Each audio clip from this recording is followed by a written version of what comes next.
So we have a lot of NBA thoughts to get to, and I want to start with the Nuggets versus the Jazz because I have not talked to y'all since me and Levi talked a few days ago and the Game 7 happened. Utah versus Denver Game 7 was the closest thing to an NBA boner that we've had since the bubble has started. And the duel between Jamal Murray and Donovan Mitchell was one of the most all-time legendary duels that I think we've ever seen. I mean, I'm only 23 years old, but some of the people I've listened to, some of the talking heads say that this was the best duel they've ever seen. And there are a couple things that have come out of that series. One being Jamal Murray is emerging as a superstar, and number two, Donovan Mitchell, who should have won Rookie of the Year over Ben Simmons, is developing into a mid-2000s D-Wade. But he's got a jump shot. And I've always thought Donovan Mitchell was good, but not this good. And now you start to compare people, like a Jayson Tatum versus Donovan Mitchell. Who would you take out of the two? And honestly, for me right now, I would take a Donovan Mitchell. Now, Jayson Tatum, if he has a 22-point game, all the Boston fans are going to look like, oh my gosh, look at him. He's only 21 years old. Donovan Mitchell scores 57. No one blinks an eye. And I think the disrespect towards Donovan Mitchell is too much. Like I said with Levi in last week's pod, Donovan Mitchell gets too much disrespect, not enough respect for how good he really is. Man, I thought Utah was really going to win that series. They really did blow a 3-1 lead. Like, no one's really talking about that. They're the 12th team to blow a 3-1 lead in NBA playoff history, but everyone's kind of glancing over that. And then Donovan Mitchell is going to go and re-sign with Utah on a max deal. Is that? I think that's what I saw. I mean, Mitchell wants to run it back. He wants to run it back with Conley and Gobert, even though, they're not the best of friends. But, I mean, on the basketball court, they work well. Him, Conley, Ingles, Gobert. It's a good lineup, and I thought they would have given the Clippers a very, very tough series. But now we have the Nuggets, who I thought would match up pretty well against the Clippers, but I was dead wrong. Because last night's game, in Game 1 of the Clippers-Nuggets, the Clippers blew them out of the water. And some of that had to do with Jamal Murray being a little fatigued, and he said it in the interview with Scott Van Pelt. He was a little shocked that he only had 2 days of rest, and it showed because they got outmanned, outmatched, outplayed. Kawhi and Paul George are going to have a field day against the Nuggets. Jokic, I think, will have a field day as well versus Zubac and Montrez whenever he's in, but Clippers, I think, are just going to overwhelm the Nuggets, and I thought it was going to go 7 with the Clippers-Nuggets, and yeah, I'm going to Monday morning quarterback this. I think now it's probably going to be 5. It'll be lucky if it goes to 6. Yeah, I got Clippers just manhandling the Nuggets, and Milwaukee versus Miami now. How weird is this series? Not weird. Maybe the right word is predictable, that a Mike Budenholzer team is blowing it in the playoffs. We saw it in Atlanta when he had Jeff Teague and those 60-win teams. Obviously, they were going up against LeBron, but still, you got to do a little bit better. And it came out this morning that Jason Williams said that Giannis needs to be a Pippen to someone else's Jordan. He needs a Jordan on Milwaukee. I got to say, I kind of agree with this because as of right now, Middleton is averaging more points and has a higher usage rate than Giannis, and that's an issue. The fact that your second best player is averaging more points and is getting the ball more than your best player, he's literally the fucking most athletic player in the league, and he's not doing anything that's better than Chris Middleton right now. Budenholzer needs to play Giannis more. He's averaging 36 minutes a game, but you look at all the superstars of days past. That was deep.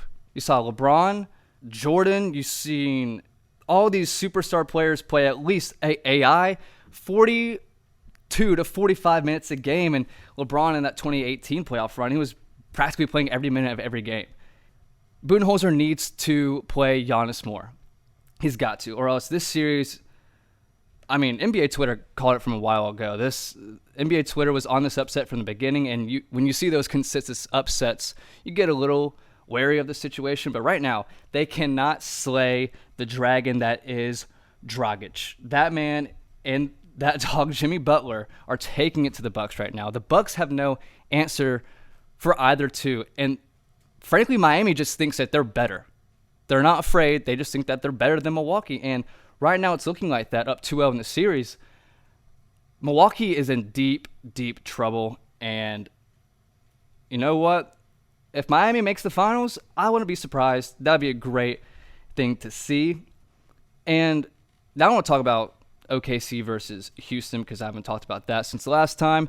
It took 7 games. What the fuck, Harden? Why every single time there is something on the line, it's clutch time, he always defers. And you saw it in Game 7. He would pass the ball to Robert Covington, who came in huge for the Rockets, but he just kept passing it the ball. He kept passing it to Westbrook, who would drive in and miss the layup. He kept passing it to Covington, like I said. But you're the man. You're the guy that won the scoring title in the NBA. You're the guy that's one of the best offensive weapons of all time. Shoot the ball. That is what you're meant to do. And I get it. You know, Dort being the greatest defender of all time on his ass all day is going to wear you out. But, like, come on, man. It's Dort. It's Dort. Just shoot in his face, man. You've done this your entire career. I don't get it. And, yeah, he came up huge on the last play. I'll give him credit for that. It was a great closeout on Dort. And the fact that Dort was OKC's primary weapon during this series, and they still, well, not series, but the last couple of games, and they still took it to 7. I mean, that just screams trouble for Houston. But that's why the playoffs are a series. You adjust. And with Houston now facing the Lakers, this is an interesting series. This is a great series, but it's a weird one. 2 completely different styles of play, where you have Houston as the whole 3-ball analytics, no center, anyone above 6'9", you're kicked off the team, versus the Lakers, who have probably 3 giants in Dwight, AD, and JaVale. This series is going to be so weird, but it's going to be so much fun. Harden versus LeBron is something that it's not brought up a lot, and I want to bring it up. Because if Harden wins this series, and I'm saying Harden and not Westbrook because Harden is the main man. He should be the main man and not Robert Covington. Harden, if he wins this series, I think we look at his career differently. Because if he wins this, I believe he's going to go to the finals. Harden's whole career has been nothing but a playoff choke artist. You look at when they blew that 3-2 lead to Golden State. They had it in Game 7, and they missed all those 3-pointers. And, yeah, I know people are going to say Chris Paul was hurt, Chris Paul, blah, blah, blah, blah, blah. I agree with you. If Chris Paul was in that series, they win. But you're still winning in Game 7 against Golden State. You got to finish that off. Make a 3-pointer. Just make 1 or 2. You missed 27. I think that if Harden wins this, the knock on him on the playoffs, I think will be done. I think we will start to trust Harden in the playoffs more if he wins this series. Do I think he's going to win this series? No. Because it's not a surefire no. Because on one hand, no one on the Lakers can guard Harden or Westbrook. And then on the other side, on the flip side, no one can guard LeBron or AD. But LeBron and AD is a better duo than Harden and Westbrook. So I'm picking the better duo. Also, I don't think Westbrook is still in game shape. Like, he's still getting back to it. He's still a little bit rusty. I think it's going to take him a few more games. Actually, I think it's going to take him his whole entire series to get back to game shape and to get that mental edge that he needs. Man, I love Westbrook, but he's a dog. But I just don't think it's going to happen. Like, I love Harden. I love Westbrook. I just don't think they're talented enough to beat the Lakers. And I don't think Harden is ready for the moment. I know I just talked about, if he wins this series, we look at him different. But right now, I don't think he's ready for the moment versus LeBron. I think he's going to have a couple games where he chokes like he did in OKC, where he's just going to pass the ball to Covington, to PJ Tucker, to Eric Gordon to make a play and say, man, I'm tired. I'm not clutch enough.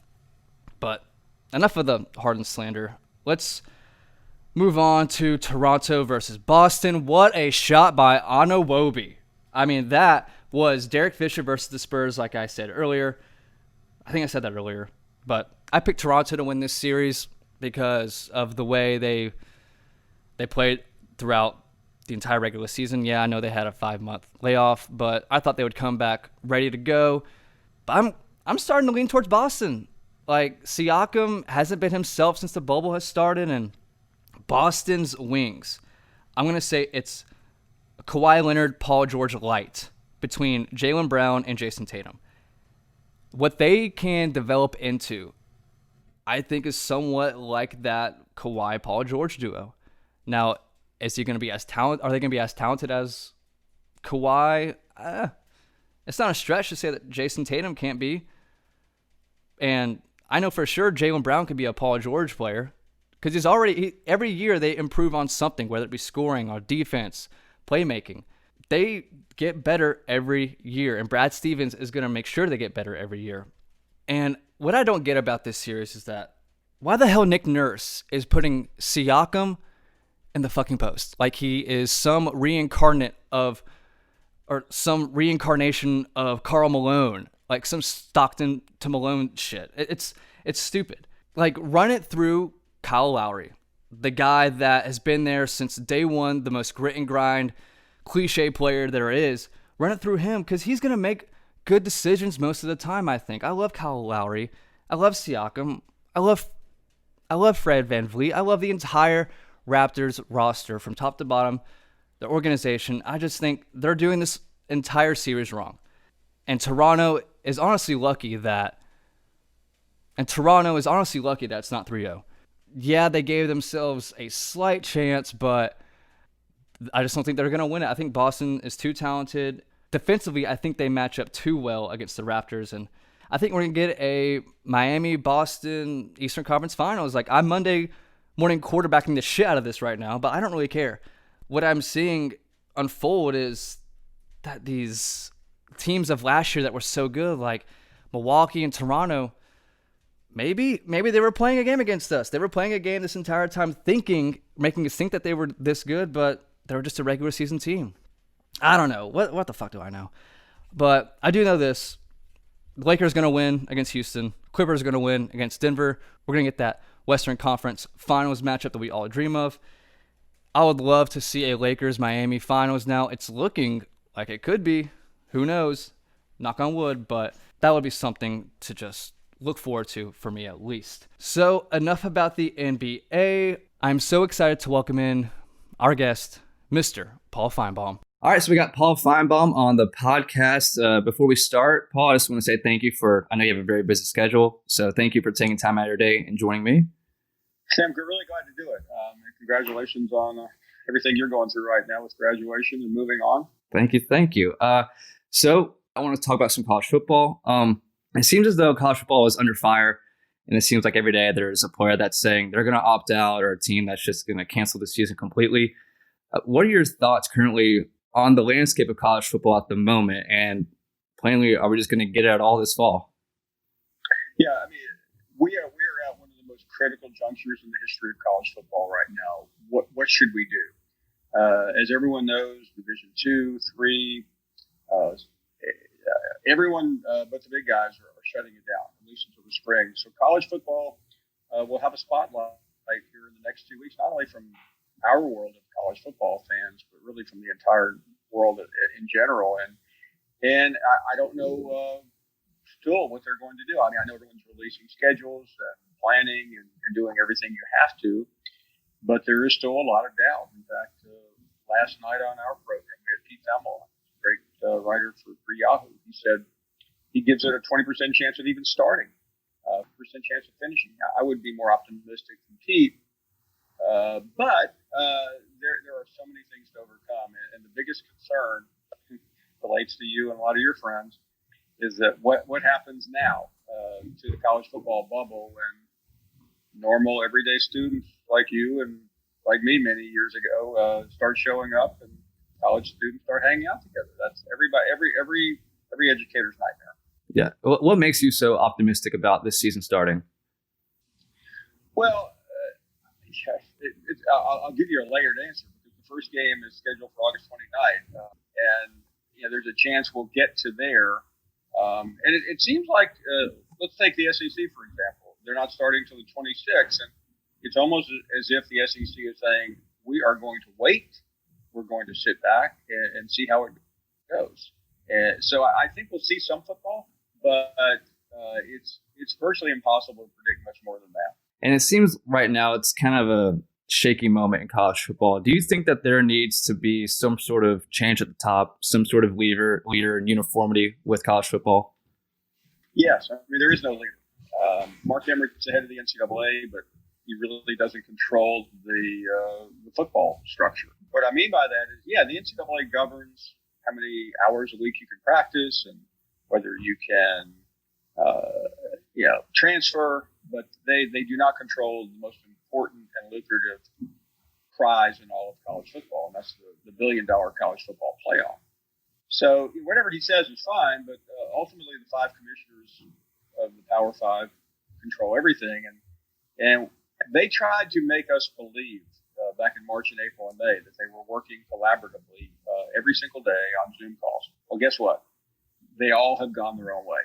We have a college football season in principle that will have 5 different weeks of various schools and conferences opening. I mean, that's not the way you should do it. That's not how the NFL works. You have a Thursday night game, and then you have the games on Sunday.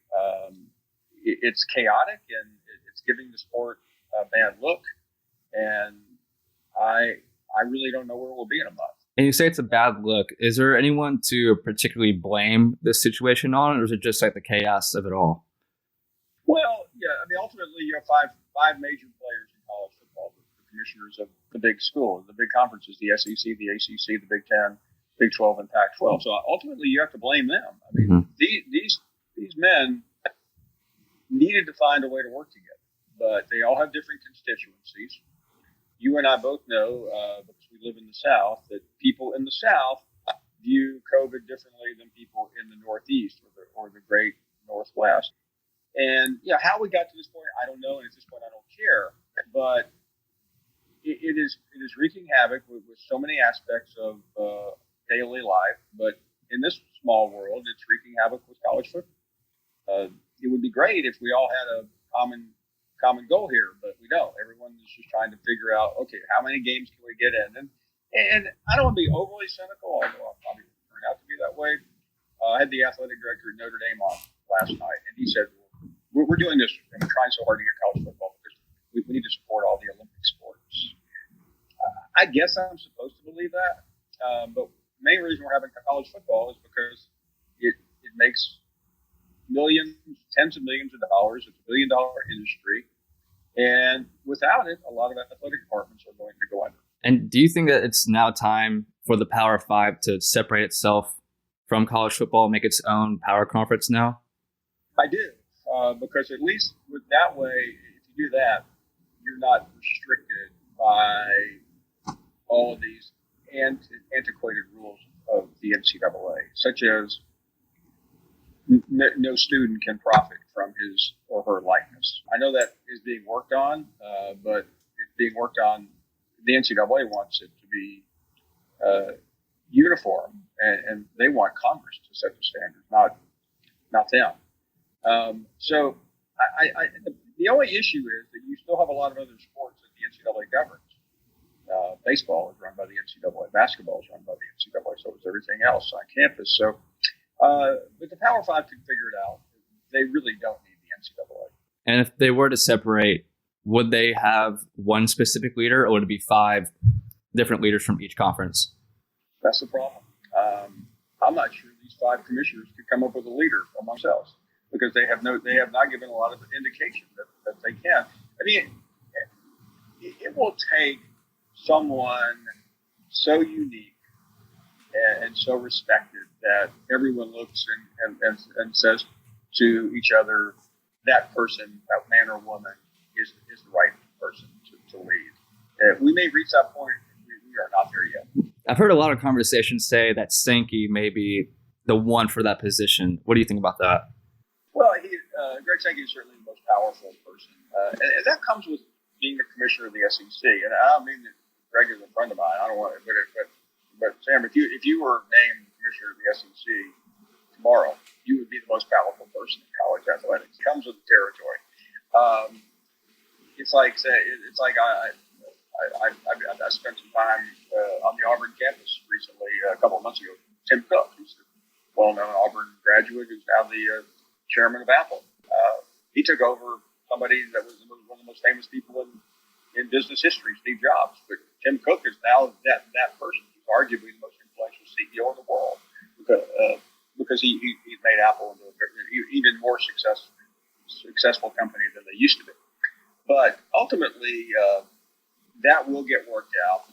The biggest issue is figuring out the season, because if they can pull this off and it goes off without too much carnage, and I don't mean that literally, but just people, too much money being lost and the questions being too difficult to answer, then I think college athletics will be okay. But if they start the season and you see something horrific like a death of a player, there's no telling how much damage will be done to the sport and how many heads will be called on to roll, because you can't have that. People resent when it's called a money grab. But that's exactly what it is. And by the way, I don't want to act like I'm virginal. I mean, I work at ESPN. Nobody has a bigger investment in college football than ESPN. Nobody.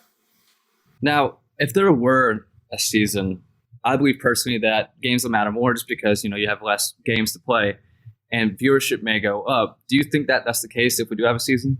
I think those are unknown. I've been paying attention to people watching the NBA since it came back in baseball. First night, everybody watches, and then it becomes a little less interesting.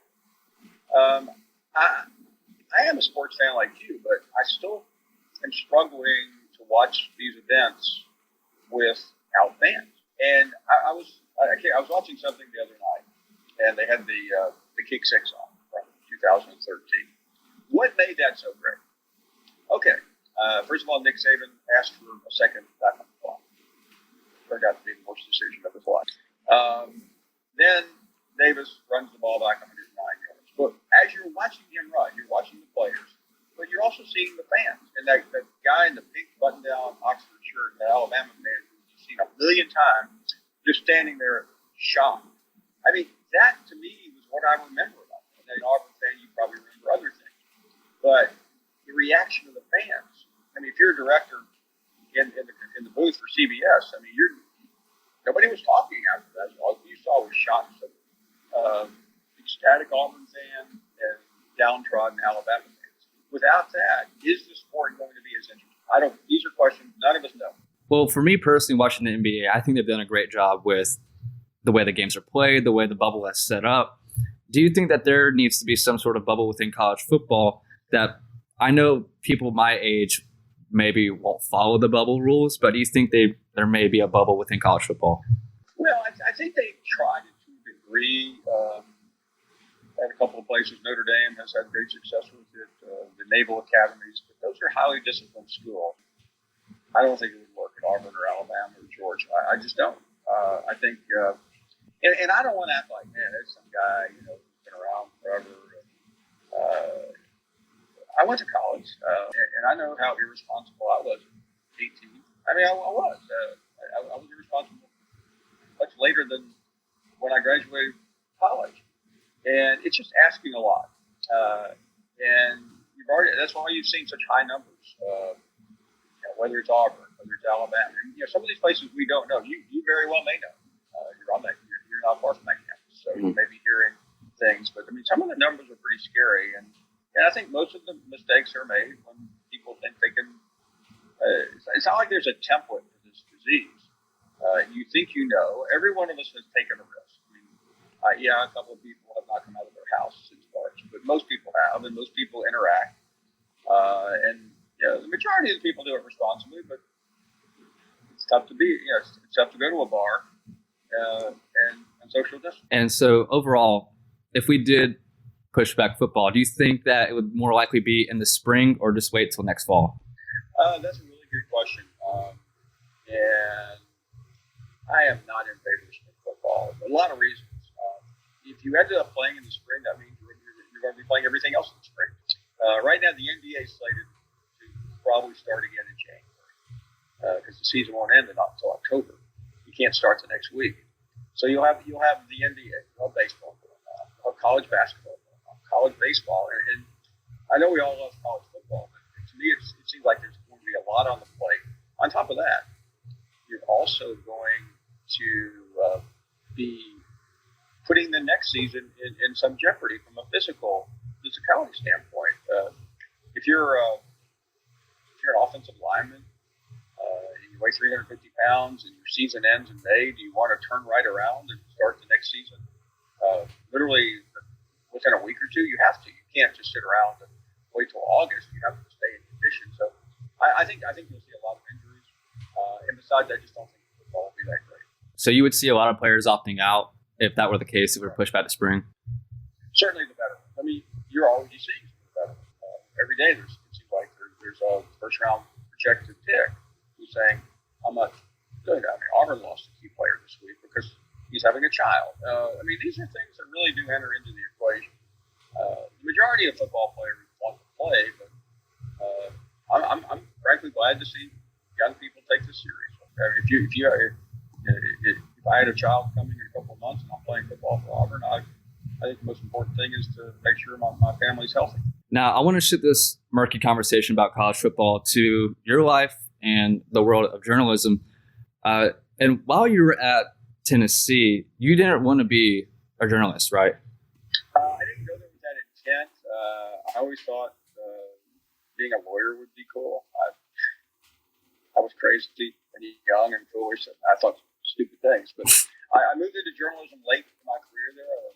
The opening at the school newspaper, I went down and applied, got the job, and knew absolutely nothing about the industry, but I had a great desire to seek the truth, and I was insanely curious about things. And that really helped formulate my entry into journalism. And then I tried to take some courses and get experience as best I could. But I was not immensely talented from that standpoint.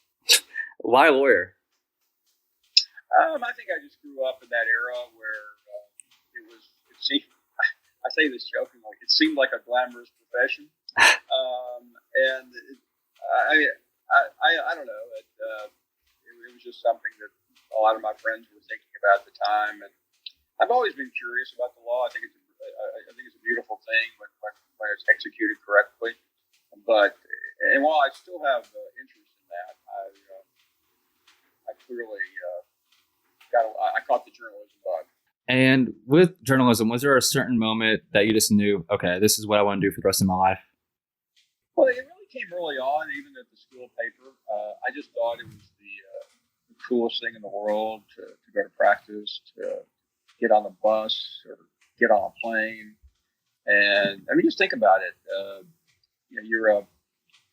You're 21 years old, and you're getting on the plane to fly with the football team or the basketball team. And to me, that was just I really was intoxicated by that. And there's just it's changed. I mean, clearly we're talking about 45 years ago, but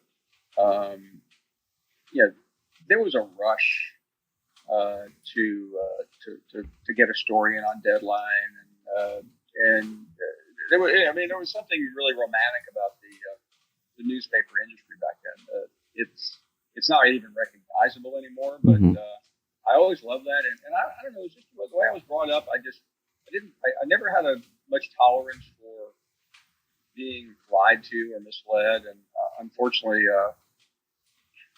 I've had to deal with quite a bit of that in my career. Now, do you think you would have been a better lawyer than you were a journalist? I'm really glad I didn't do it, but I think I would have been, with the way that law has become, I think I'd end up being on CNN as a legal analyst. I think I would have lost interest. I never really, the minutia of law didn't appeal to me. Defending famous clients probably would have. Now, did writing, did it always come natural to you? Like as a kid, did you ever write little short stories, or just while you were at Tennessee, it just happened?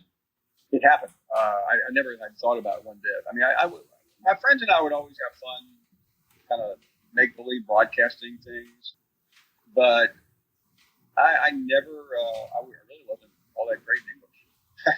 I just, and that was my own fault. I mean, I didn't really apply myself, but so writing was a really big surprise. It was an awakening that I could actually write. And when you first started, did you have to like write every single day just to get into the flow and the momentum of it, or was it just kind of every other day? Yeah, I mean, back when you worked at a school newspaper and later at another newspaper, my first job was in Louisiana. Excuse me. You did write every day, and I really I love mood pieces. What I mean by that is to whether victory or defeat. I mean, I just love to try to capture the moment. I would within my own mind try to just freeze frame the moment that I'm covering, and then gather the information from people. And then when I would sit back and write, I would just close my eyes and try to picture the scene and describe it. That is somewhat of a lost art, but I had a blast. You say lost art. Does that mean just people aren't putting themselves in that world of, okay, this is what I saw, this is what I'm going to write about now? I think the problem with all writing now is that we're an impatient society, and we pick something. We're so used to getting the majority of our news on social media. Here I go sounding like my grandfather now. But when you pick up an article, whether it's in publication or when you read it online, it's hard to, especially online. It's just like hard to go, oh my goodness, I got to spend 20 minutes reading this. There's just not that patience where 30 or 40 years ago you would pick up a newspaper and just. I used to have professors in college who shows you what kind of life they live. But one professor told me my favorite moment of the week is getting the New York Times and spending all day reading it. I mean, think about that. And you would read one section and then take a break and come back later and read the book review. Nobody does that anymore. I mean, I literally when I travel, in the fall, I'm up on the East Coast all the time, and I would get a New York Times to read on the way back, and I'm like halfway through it, I'm like, oh my God, am I ever going to finish this? And the problem is that most things that you read, you already know, you've already read somewhere, and that became the real challenge in me covering sports. Is that as time went on, I'm covering, let's say, the Auburn-Alabama game.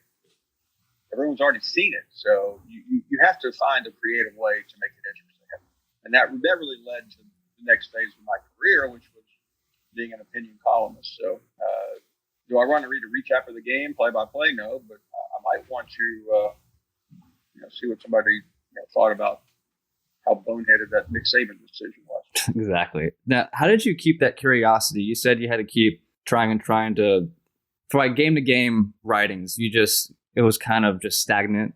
Yeah, I mean, I think everyone goes through different phases, but I think ultimately you just have to hit the reset button with every story. I mean, if you're not curious about the story you're working on, it's not going to be good. And it's interesting because I came to Auburn last year and took the journalism class, Dr. Carvello's class, and it was really one of my favorite days of the year because I've always, call me crazy, I've always wanted to teach. Probably never will, but I've always wanted to. So whenever I get in a class, it's just really a blast. I've had schools approach me. You keep saying, yeah, maybe one of these days. Mm-hmm. Maybe one of these days will probably never happen. But I really love that process. There's so many aspects. And, I don't know. There's some great professors out there. Everyone teaches their own way, but I would teach the way that I did it. That's what you know. And would you teach at any SEC school or just any school in particular? Do you have that in mind?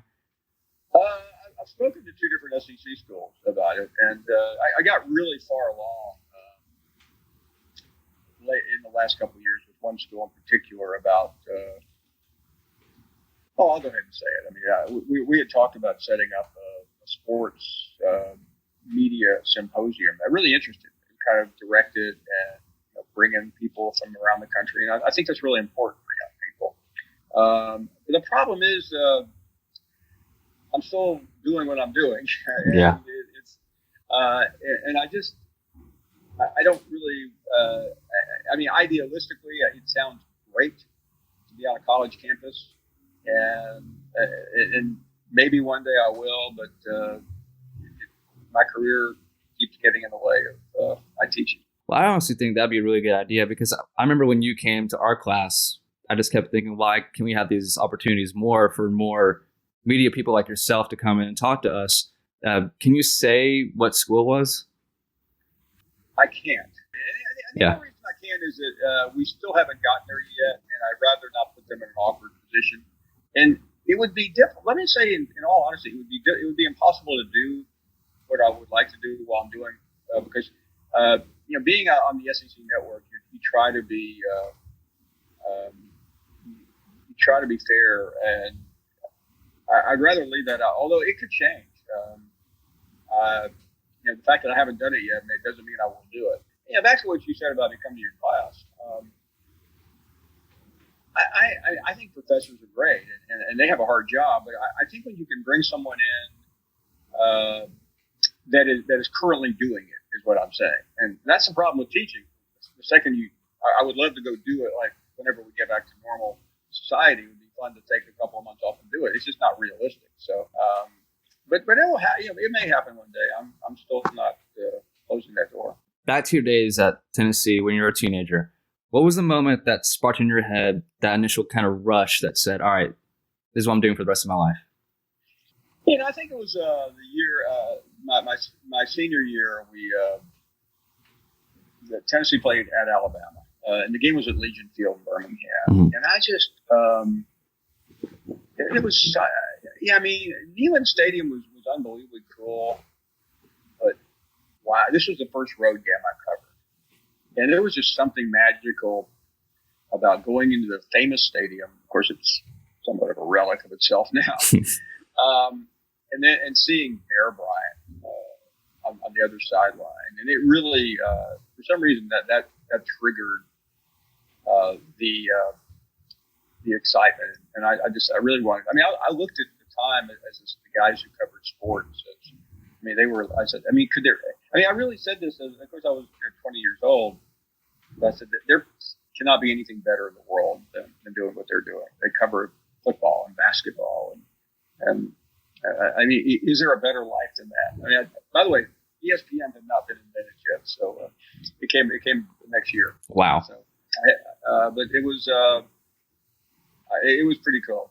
I still think about those days, and I really thought at the time that if you said, okay, name your career, you always get those questions from guidance counselors. 5 years from now, 10 years from now, I would have taken on the spot. I'll be a reporter covering Tennessee at the Knoxville paper the rest of my life. To me, that sounded like I couldn't top that. What was the favorite stadium you visited while you're a student there?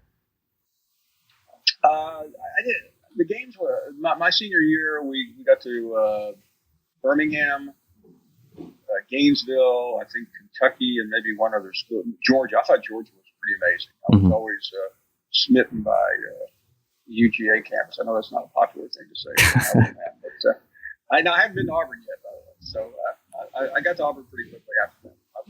My second job, which was in Birmingham. And while you're at Tennessee, I want to make sure I get this right. You wrote a column about the basketball team, and it was written as an obituary. Now, was that on purpose? Was that to piss anybody off? What was the reason behind that? Well, the year before, the team was one of the top 2 or 3 teams in the country. They had 2 first-team All-Americans, and they left. The coach had to step aside, and it was I'll never forget it. They were playing Georgia at the time. Georgia wasn't very good at basketball, and they lost a home game to Georgia. And the story came out. The paper came out on Monday, and I sat there at the newspaper office on that Sunday, going, I just can't. There's no words to describe how ugly this loss was. So I started kicking the idea around. I asked a buddy of mine. Next thing you know, we were kind of collaborating, and so we called up an obituary from the Sunday paper and just modeled it after the obituary. I think the first line was the University of Tennessee. The headline was Vols 1908 to 1979 or something like that. The first line was the Tennessee basketball team died Saturday night. It was 87 or whatever. I'll never forget the last line. I said, funeral services will be conducted on Wednesday, and all donations, please be sent to the Luden's Cough Drops Company for future research on choking. And that was the line that really triggered a reaction. I got a call from the interim coach. He said, "Can you come over here?" I said, "Oh, sure." Hey, think about this. He started screaming and cursing at me and literally grabbed me by my shirt collar and pushed me up against the wall. And, I mean, if that had happened today, the guy would have been fired. Yeah. But he was so mad. Then he banned me from traveling with the team, which was later overturned. But it was I learned a lot. I mean, I learned. I'll say this quietly. I really like ticking people off. I mean, that may be when my career was born as a bad boy, because I said this is fun. Because really, at the time, very few students. About 10 years before me, Woody Page had been the sports editor of the school paper, who's later on Around the Horn and all these shows, and he had ticked a lot of people off. But there had been a 10-year quiet period until I came along. And while you were at Tennessee, was the department not mad at you after you posted that story? Like, did you not get in trouble at all within the school's newspaper? Not really, because we were part of the communication department, but we were also independent, and it was pretty fiercely protected. So there was always that uneasy line of demarcation there. But yeah, maybe it was too much, but I don't regret it. I learned so much from the reaction of people. I mean, I was certifiably crazy in college, writing some of the things that I did. And like you said, to put it lightly, you have pissed a lot of people off through your opinions, and there have been a couple of lawsuits thrown your way. How have you stayed the course and just kept your career afloat and just to stay positive throughout all of that? Really, one of the most interesting moments was a lawsuit. I had written an investigative piece about some cheating going on in the Alabama basketball program, and the series of articles, it was about 3 articles, won the all kinds of awards. I mean, the kind of awards that change your career. First place in the Associated Press Sports Editors National Competition. So with these awards, the night I won the award, or 2 days later, I should say, I started getting calls from big city newspapers. And the only bad news was the player and there was a school principal that we wrote the articles about, who were taking money from Alabama and other places, sued us. And at the time I couldn't take. I had a couple offers from big city newspapers. I couldn't take the offers because we were in the middle of a lot. We had just been sued. It took nearly 2 years for the case to be adjudicated. We went to trial in Huntsville, won the lawsuit, which was pretty hard to do. But by that point, my career had almost cooled off. I had not really done much because I was in the middle of a lawsuit. And ultimately, it was devastating because I thought I'll never get to the New York Times by the time I'm 30, and I'll never have this great career that I have carved out. Little did I know that it would lead me ultimately to where I am now. It took a long time, but it turned out to be a pretty good detour. But you never know how bad news will. I know there's a song about unanswered prayers, but it was one of those things I would have never done what I ended up doing. I would have been a big city newspaper guy and probably be unemployed right now. So the New York Times, the Washington Post, that was your career goals at that age, right? Absolutely. And I thought there was nothing other than doing that.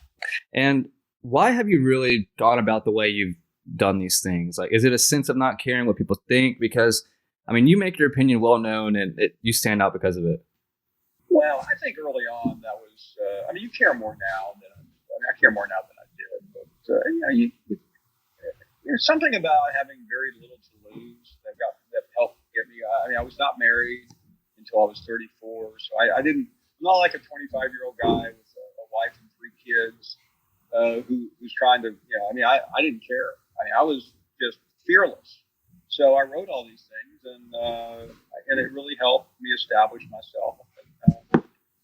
I think as a result, I was able to do a lot of things that a lot of people couldn't do. They couldn't afford to do. If I got fired, run out of town, big deal. I didn't care. And this fearlessness, is that something that your parents kind of instilled into you, or is it just they come up to you naturally? I think so. They were both from New York, and my mother in particular, she was never afraid to give her opinion about any subject, and I think that rubbed off. I mean, over the years, you modify yourself.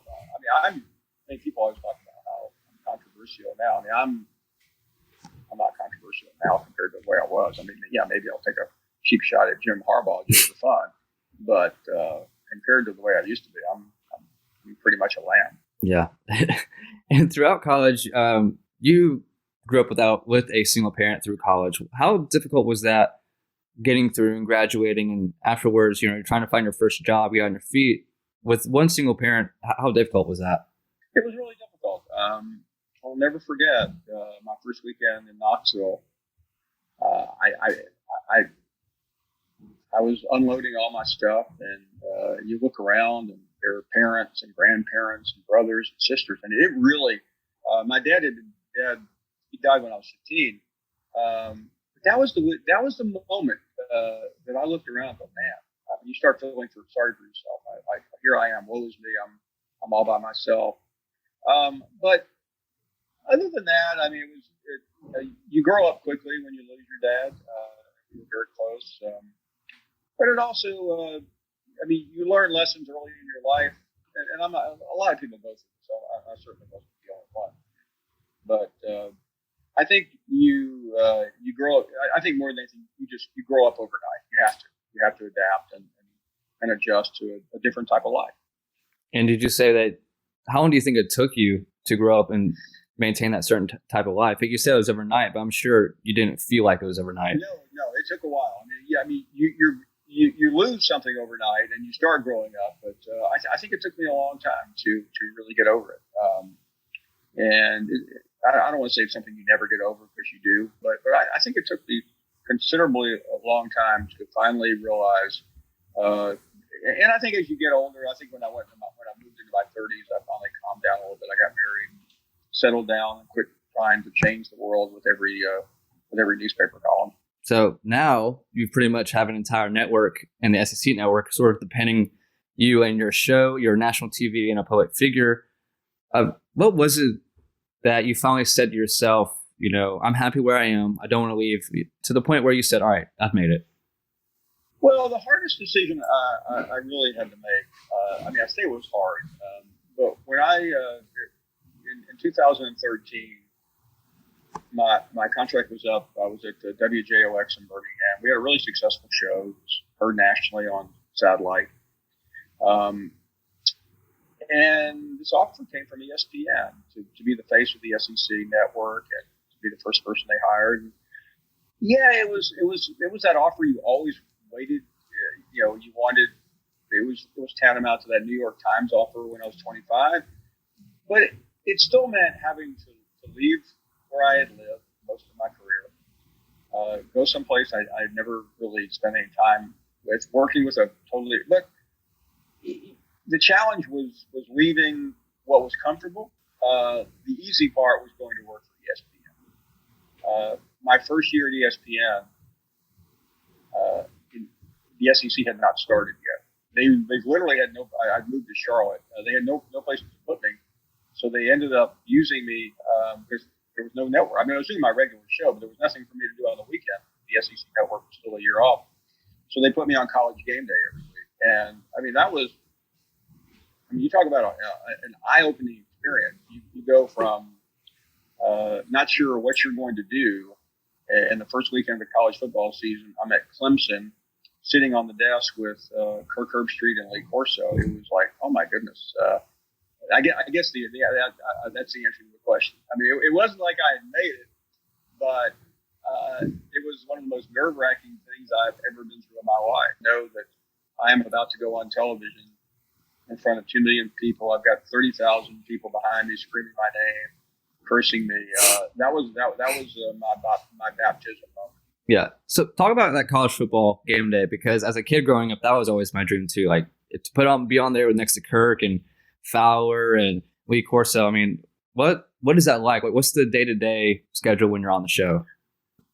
I was getting in late Friday usually because I was doing my radio show. But I mean, it's the hard part was leaving the show because I was hired to do the SEC show the next year.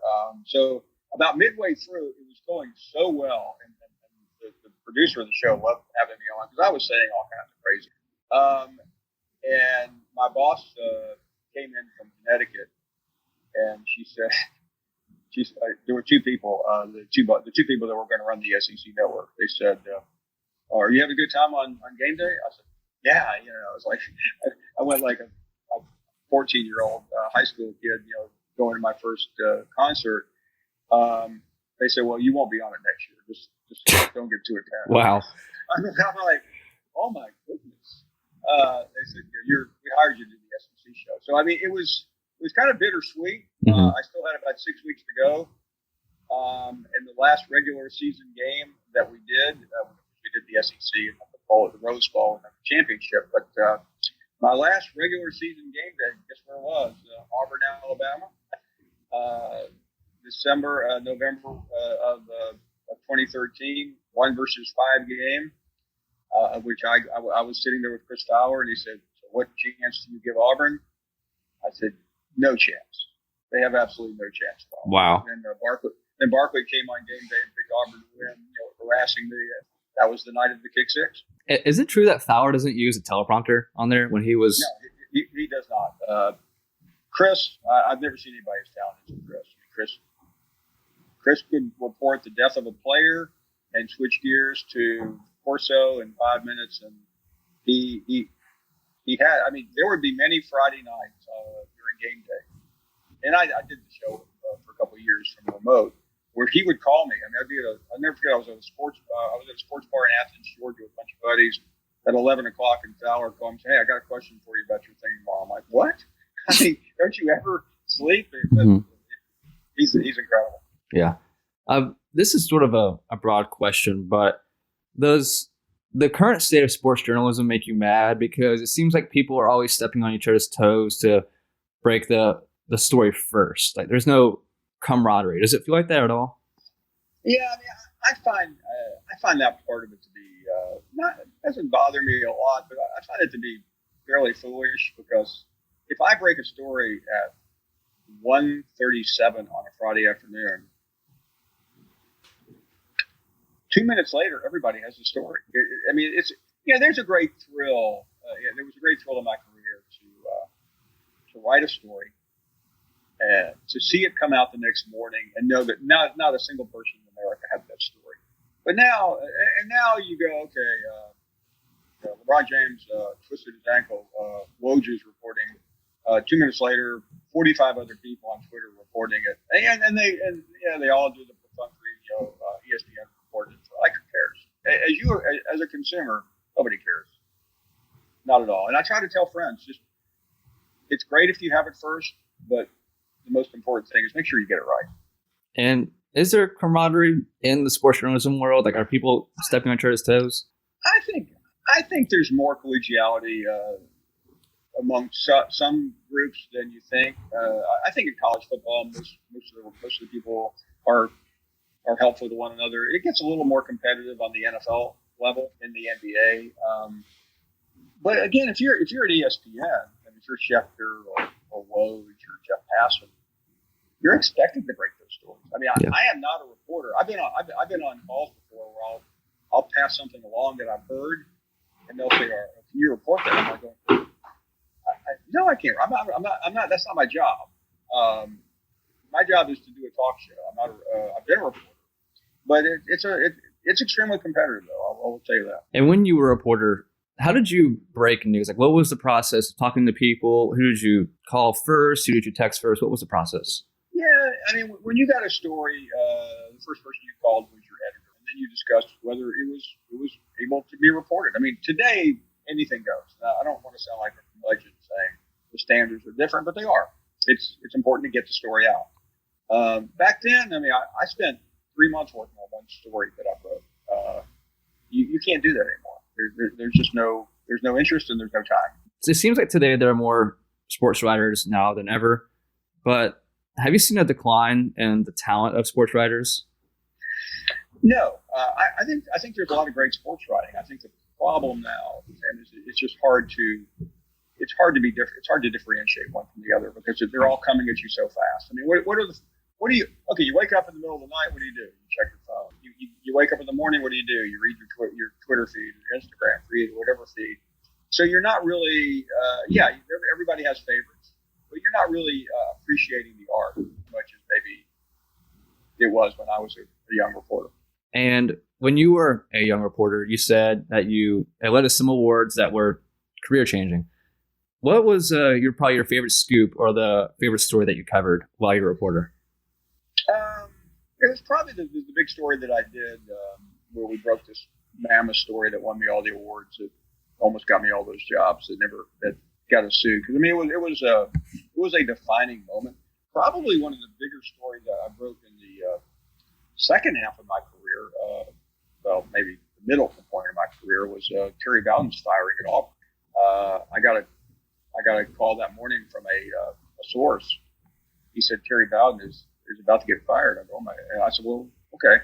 And finally, he called me about 2:00, and he said he has just been fired. I'm like, can I go with it? He said, yeah. So the problem was, I was at a station the show didn't come on till 3, and the Rush Limbaugh program was on. We broke into the Rush Limbaugh program. It said that Terry Bowden had been fired, and I got a call from the Auburn Sports Information Office screaming, saying, that is outrageous. He has not been fired. I'm like going, well, you might want to go check. The AP reporter called me. He said, we can't confirm that. I said, well, I mean, by the way, I don't mean to be arrogant. I don't really care if you can confirm it or not. I've already broken it. There you go. And finally, about 4 hours later, and by the way, those were 4 long hours. The school announced that he had stepped down. I called my source back about 2 hours later. I said, this is a crazy thing to do. I'd already broken the story. I said, are you sure? He said, yeah, I'm sure. Are you out of your mind? So that was really interesting that I was so far ahead on that story. But yeah, I don't like doing that anymore. I feel for the guys and the ladies that do it, but that's a hard way to live your life. Didn't you say that your source for that story was in the higher ups? Did you ever confirm who it was? Yeah, my source for that story was the chairman of the Auburn Board of Trustees. Oh, okay. Well, yeah, I would trust him for that. Yeah, for sure. I did. I mean, it was. You don't get better sources than that. And by the way, those are hard sources to find these days. For the future of covering sports, do you think it's podcasts like this? Do you think it's screaming matches like you see on First Take? What is it? And is it necessarily good for the future coverage of sports? Having just changed my clothes to do this podcast after doing First Take, I am going to say this: that the podcasting is the future. I talk to a lot of people about my own future, and every time I talk to an agent or someone in the industry, podcasting is the future. It's very lucrative. People are working out. People are driving. People are walking. People are consuming. And I think there's nothing wrong with First Take. I've done it 5 times this week, but this to me is where the action is. It's a chance to talk to people and get beneath the surface. And I'm assuming you like where sports coverage is heading. I think it's a little hard to say, but I like the fact that by the way, everyone has a podcast. So therein lies some of the problems.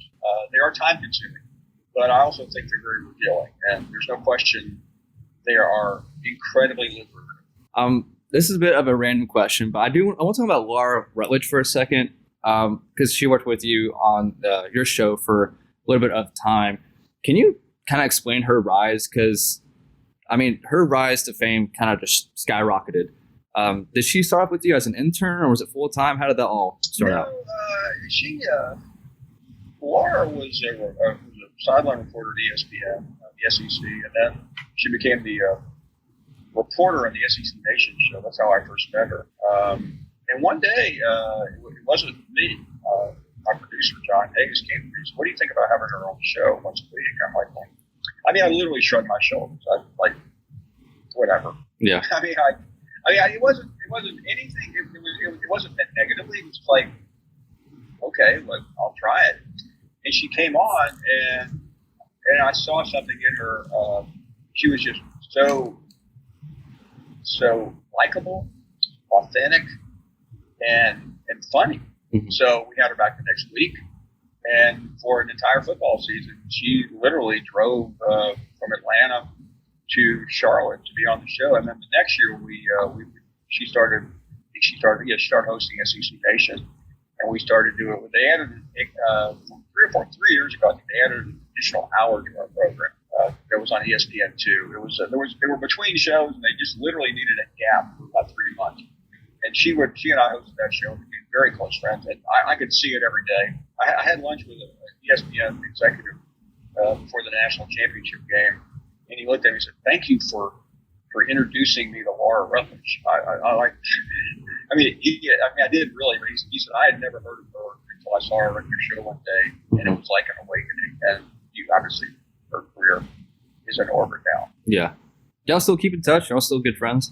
Oh yeah, we are extremely close friends. So she had a baby last October. I saw that. Yeah. She said I was Reese's godfather, although I'm not sure if that's legal or not. But I accepted it. I mean, I unfortunately haven't seen her much. Like she is an incredibly close friend and someone that I just love. All right, so we're gonna go back in a little time machine, back to the late 1970s. You're being held up against the wall by the interim coach for Tennessee. What is your advice now that you would give to that person being held up on the wall? I would not say a word. I would just take it all in, report it in your memory bank, and as soon as you get back to your office, write it down and report it. Awesome. Well, thank you, Paul, for coming on. I've had a great time talking to you. And again, thank you for taking time out of your day to talk to someone like me. It really means a lot. Hey, man, I got to tell you, I've had a blast. I mean, we do a lot of different things in this industry, but to sit around and converse about something like this has been a thrill for me. So thank you for having me. Awesome. All right, Paul. Have a good one. Hey, man. See you later.